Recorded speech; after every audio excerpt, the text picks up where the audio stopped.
Para jin itu membuat untuk Sulaiman apa yang dikehendakinya dari gedung-gedung yang tinggi dan patung-patung dan piring-piring yang besarnya seperti kolam dan periuk yang tetap berada di atas tungku. Bekerjalah hai keluarga Daud untuk bersyukur kepada Allah, dan sedikit sekali dari hamba-hambaku yang berterima kasih. Quran Surat Saba ayat 12-13. Sesungguhnya pembangunan piramida dan candi Borobudur, begitu juga bangunan-bangunan kuno lainnya, dapat berdiri karena dibantu makhluk angkasa luar. Seperti piramida contohnya, bangunan ini disusun bertingkat, makin ke atas makin kecil. Piramida terdiri atas ribuan bongkahan batu. Tiap batu mempunyai berat sekitar 2 ton. Diperkirakan total daripada berat sebuah piramida mencapai jutaan ton. Bila dideretkan, maka panjang batu pada piramida Cheops, piramida terbesar di Mesir, melebihi panjang pantai Amerika dari utara ke selatan. Pertanyaannya, bagaimana cara membuat piramida tersebut? Berapa lama waktu untuk menyelesaikannya? Dan berapa banyak orang yang mengerjakannya? Sudah lama para pakar hendak menyingkap peristiwa ini, namun hingga saat ini belum bisa memberikan jawaban memuaskan. Perhiasan emas, prasasti yang berisi kutukan, dan gambar dinding perlu waktu puluhan tahun untuk melakukan ekskavasi di sini. Eksperimen banyak para ahli dan pakar menduga piramida dibangun dari bawah terus ke atas. Tangga naik untuk meletakkan batu-batu di atasnya menggunakan punggung bukit. Setelah bagian tertinggi rampung, maka bukit tersebut dipangkas habis. Dengan demikian yang tersisa hanyalah piramida. Lalu bagaimana cara membawa batu seberat 2 ton ke atas? Kalau dengan kerekan, berapa besar kerekannya? Kalau dengan batang pohon, bagaimana menggelindingkan batu yang demikian berat itu? Ini adalah pekerjaan yang sangat berisiko karena bentuk piramida Mesir sangat landai, tidak berundak sebagaimana piramida Amerika Selatan. Beberapa tahun lalu, pakar-pakar dari negara-negara maju pernah melakukan eksperimen untuk membuat piramida tiruan. Mereka menggunakan alat-alat berat dan alat-alat modern, termasuk helikopter sebagai alat pengangkut batu. Pada tahap pertama, mereka mengawalinya dari bagian bawah. Ternyata pembangunan piramida tidak selesai atau tidak rampung. Begitu pula ketika dimulai dari bagian atas. Mengapa teknologi masa kini tidak mampu menyaingi teknologi purba? Benarkah pekerja-pekerja Mesir dulu dibantu tenaga gaib para jin dan dewa sehingga berhasil mendirikan bangunan tersebut? Piramida Mesir tidak dibuat sembarangan. Ada kaidah-kaidah tertentu yang harus ditaati. Pada bagian atas piramida terdapat sebuah lubang. Lubang ini menghadap ke arah matahari terbit. Hal ini tentu dimaklumi karena bangsa Mesir purba menganggap dewa Ra atau matahari sebagai dewa tertinggi. Uniknya, bila bentuk piramida direbahkan ke atas tanah, maka sudut-sudutnya tepat berada di garis lingkaran. Dengan adanya bentuk demikian disimpulkan bahwa pembangunan piramida direncanakan dengan sangat teliti. Apalagi bayangan matahari pada piramida tadi menunjukkan musim-musim yang ada di tanah Mesir. Menurut sejumlah ahli Egyptologi, pengetahuan tentang sejarah dan kebudayaan Mesir, makna simbolis pada piramida begitu besar. Tulisan-tulisan hieroglif secara sekilas memang menyiratkan ada 2 unsur magis pada bangunan itu. Namun, apakah benar itu adalah magis yang bersifat klinik atau harus dipahami dengan kacamata yang lain lagi? Candi Borobudur pada tahun 1930-an, W.O.G. Nieuwenkamp pernah memberikan khayalan ilmiah terhadap Candi Borobudur. Didukung penelitian geologi, Nieuwenkamp mengatakan bahwa Candi Borobudur bukannya dimaksud sebagai bangunan stupa, melainkan sebagai bunga teratai yang mengapung di atas danau. Danau yang sekarang sudah kering sama sekali, dulu meliputi sebagian dari daerah dataran Kedu yang terhampar di sekitar Bukit Borobudur. Foto udara daerah Kedu memang memberi kesan adanya danau yang amat luas di sekeliling Candi Borobudur. Menurut kitab-kitab kuno, Sebuah candi didirikan di sekitar tempat bercengkramannya para dewa, puncak dan lereng bukit, daerah kegiatan gunung berapi, dataran tinggi, tepian sungai dan danau, dan pertemuan dua sungai dianggap menjadi lokasi yang baik untuk pendirian sebuah candi. Candi Borobudur didirikan dekat pertemuan sungai Eto dan Progo di dataran Kedu. Tanpa bantuan peta, sulit bagi kita sekarang untuk mengenali kedua sungai itu. Untuk menentukan lokasi candi, mutlak diperlukan pengetahuan geografi dan topografi yang benar-benar handal. Sungguh mengagumkan nenek moyang kita sudah memiliki pengetahuan seperti itu. Bangunan Candi Borobudur dianggap benar-benar luar biasa. Bahan dasarnya adalah batuan yang mencapai ribuan meter kubik jumlahnya. Sebuah batu beratnya ratusan kilogram. Hebatnya, untuk merekatkan batu tidak digunakan semen. Antar batu hanya saling dikaitkan, yakni batu atas sampai bawah, kiri hingga kanan, dan belakang depan. Yang mengagumkan, bila dilihat dari udara, maka bentuk Candi Borobudur dan arca-arcanya relatif simetris.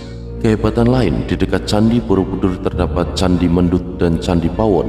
Ternyata Borobudur, Mendut, dan Pawon jika ditarik garis hayat berada dalam satu garis yang lurus.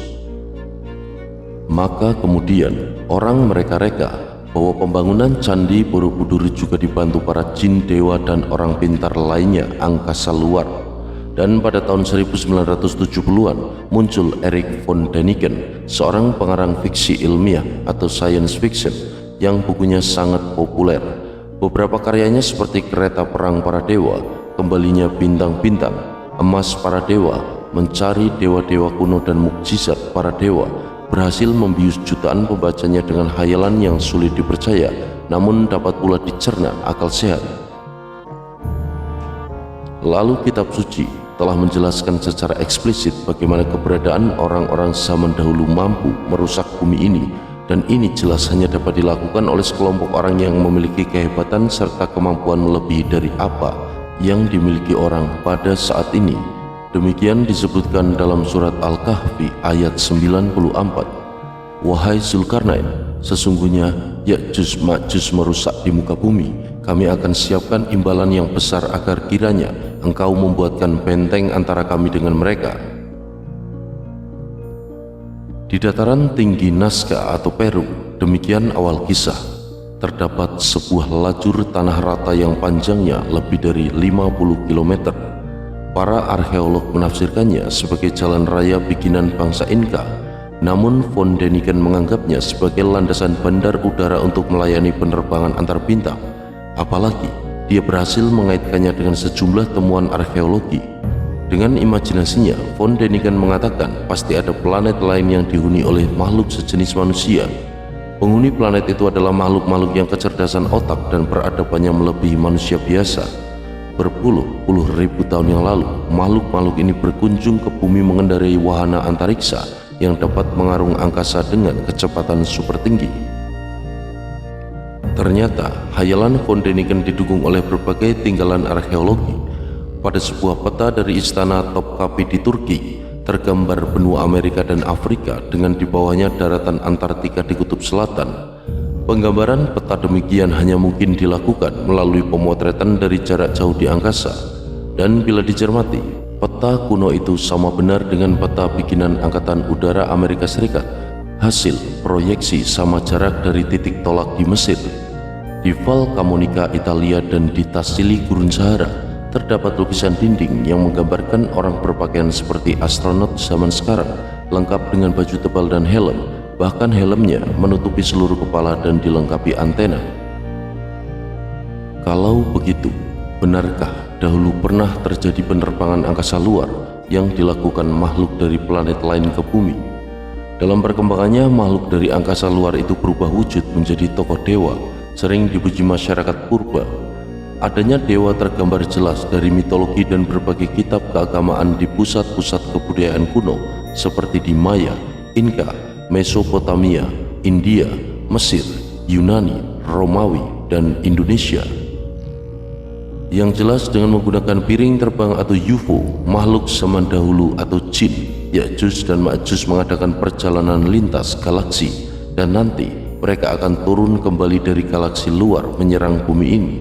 Dalilnya dalam Al-Quran surat Al-Anbiya ayat 96-97. Hingga apabila dibukakan dinding Ya'juj dan Ma'juj, dan mereka turun dengan cepat dari seluruh tempat yang tinggi, dan telah dekatlah datangnya janji yang benar, hari berbangkit, maka tiba-tiba terbelalaklah mata orang-orang yang kafir.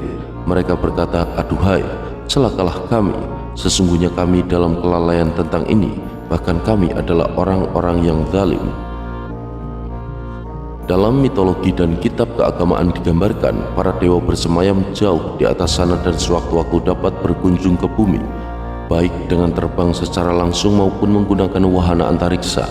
Dan sampai kini kita belum dapat memberikan jawaban yang pasti, apakah pembangunan piramida dan candi Borobudur memang benar-benar dibantu makhluk dari angkasa luar, ataukah keterampilan bangsa sekarang masih minim.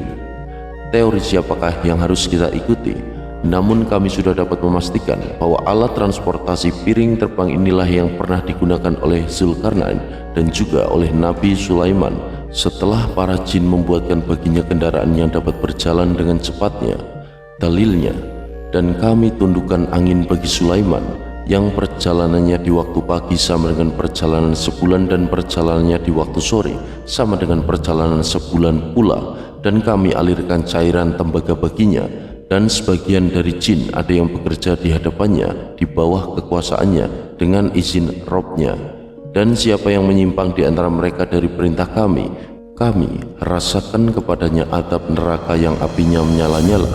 Para jin itu membuat untuk Sulaiman apa yang dikehendakinya dari gedung-gedung yang tinggi dan patung-patung dan piring-piring yang besarnya seperti kolam dan periuk yang tetap berada di atas tungku. Bekerjalah hai keluarga Daud untuk bersyukur kepada Allah, dan sedikit sekali dari hamba-hambaku yang berterima kasih. Quran Surat Saba ayat 12-13. Dan berapa banyak telah kami binasakan umat-umat Islam sebelum mereka. Adakah kamu melihat seorang pun dari mereka atau kamu dengar suara mereka yang samar-samar? Quran Surat 1998. Maka apakah mereka tidak mengadakan perjalanan di muka bumi sehingga mereka dapat memperhatikan bagaimana kesudahan orang-orang yang sebelum mereka? Allah telah menimpakan kebinasaan atas mereka dan orang-orang kafir akan menerima akibat-akibat seperti itu. Quran Surat 47:10.